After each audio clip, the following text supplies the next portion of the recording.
आता उदाहरण बघा. त्रिकोण एबीसी मध्ये, ह्या त्रिकोण ए बी सी मध्ये किरण बीडी, हा किरण किरण बी डी हा कोण एबीसीचा दुभाजक आहे. दुभाजक इथे दोन गोल असतात बारीक. दुभाजक आहे ए डी सी. हे ए डी सी सरळ एका रेषेमध्ये आहे. त्यानंतर रेख डी समांतर बाजू बीसी.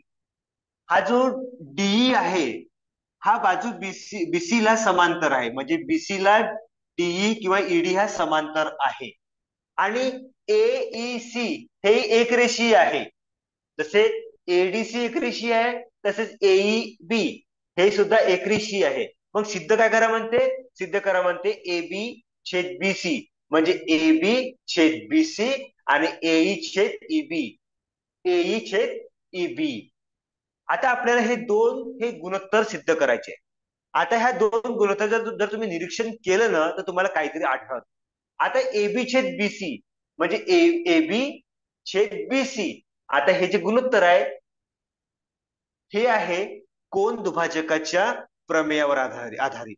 आणि दुसरं गुणोत्तर एई छेद ईबी, एई छेद ईबी हे गुणोत्तर आहे प्रमाणाच्या मूलभूत प्रमेयावर आधारित. ठीक आहे. म्हणजे आता या ठिकाणी या उदाहरणामध्ये काय दिलं आहे? एक रेषा त्रिकोणाच्या एका बाजूला समांतर आहे आणि एक किरण त्रिकोणाच्या एका कोणाचे दोन भाग करत, दुभाजक करत आहे किंवा दुभाजक होत आहे या किरण बीडी मुळे. ठीक आहे. आता उदाहरणात जी माहिती दिली आहे ते लिहून टाका. काय दिलाय? त्रिकोण एबीसी मध्ये किरण बीडी हा कोण एबीसीचा दुभाजक आहे, हे लिहून टाकायचं जसं आहे तसं. त्रिकोण एबीसी मध्ये, ए बी सी मध्ये किरण किरण बीडी बीडी हा कोण एबीसी एबीसी चा दुभाजक आहे, दुभाजक आहे. ठीक आहे. दुभाजक आहे. हा जो किरण बीडी आहे ना, हा कोण ए बी सी, कोण एबीसी म्हणजे कोण बी, कोण बीचा दुभाजक आहे. दुभाजक म्हणजे काय? कोण बीचे समान दोन भाग करतात. पुढे काय दिलं आहे? पुढे आपल्याला काय करायला लागेल की या दुभाजक आहे म्हणून कोण दुभाजकाच्या प्रमेयानुसार, म्हणून त्रिकोणाच्या त्रिकोणाच्या कोण दुभाजकाच्या प्रमेयानुसार. ठीक आहे. प्रमेयानुसार. आता आपण कोण दुभाजकाच्या प्रमेयानुसार सूत्र बघा तयार कसं करतो. सूत्र बघा. सूत्र काय? ए बी छेद बीसी, म्हणजे ए बी छेद बीसी, ए बी छेद बीसी हे झालं पहिलं गुणोत्तर. दुसरं गुणोत्तर आपण पहिले ए बी घेतलं ना, तर दुसऱ्या गुणोत्तरामध्ये आधी एडी घ्यायचं. ठीक आहे.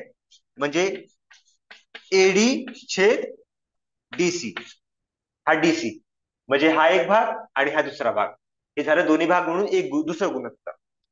आणि हे गुणोत्तर, ह्या गुणोत्तरात याचा क्रमांक एक, पहिलं गुणोत्तर. हे गुणोत्तर आहे त्रिकोणाच्या कोन दुभाजकाच्या प्रमेयावर आधारित. आता दुसरं गुणोत्तर बनवायचं आपल्याला. दुसरं गुणोत्तर बनतील प्रमाणाच्या मूलभूत प्रमेयावर आधारित. कारण कारण एक रेषा त्रिकोणाच्या एका बाजूला समांतर आहे. मग यासाठी ही माहिती यासाठी कोणती माहिती दिली आपल्या उदाहरणामध्ये?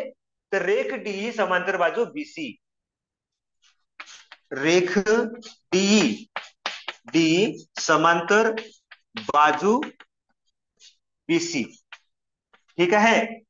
मग मग काय की एक बाजू, सॉरी, एक ही जी रेषा डी आहे ही त्रिकोणाच्या एका बाजूला समांतर आहे, म्हणून प्रमाणाच्या मूलभूत प्रमेयानुसार, प्रमाणाच्या प्रमा प्रमाणाच्या किंवा प्रमाणाचे मूलभूत मूलभूत प्रमेयानुसार. ठीक आहे. आता या प्रमेयानुसार आपल्याला आपण पुन्हा दोन गुणोत्तर तयार करूया. तर गुणोत्तर कसे बनतील? आता ही जी रेषा आहे ह्या त्रिकोणाच्या दोन बाजूंचे काय दोन भाग करत आहे ना. मग त्रिकोणाच्या एका बाजू दोन भाग आहे, म्हणजे या दोन भागाचे दोन भाग मिळून एक गुणोत्तर होईल आणि या दोन भाग मिळून दुसरं गुणोत्तर होईल. तर पहिल्या भागाचं एक गुणोत्तर बनवूया एई छेद ईबी. एई छेद ईबी बरोबर एडी छेद डीसी. एडी छेद डीसी याला देऊया आपण क्रमांक 2. ठीक आहे, याला दिला आपण क्रमांक 2. आता बघा आपण पहिलं गुणोत्तर, पहिल्या क्रमांकाचं गुणोत्तर आणि दुसरा क्रमांकाचं गुणोत्तर यामध्ये बघा काय दिसते आपल्याला. हा जो एबी छेद बीसी, एबी छेद बीसी दिसत आहे आणि पुढे आहे एई छेद ईबी. म्हणजे बघा आपल्याला काय पाहिजे होतं, एबी छेद बीसी आणि एई छेद ईबी, एई छेद ईबी. म्हणजे हे दोन गुणोत्तर ए छेद बीसी आणि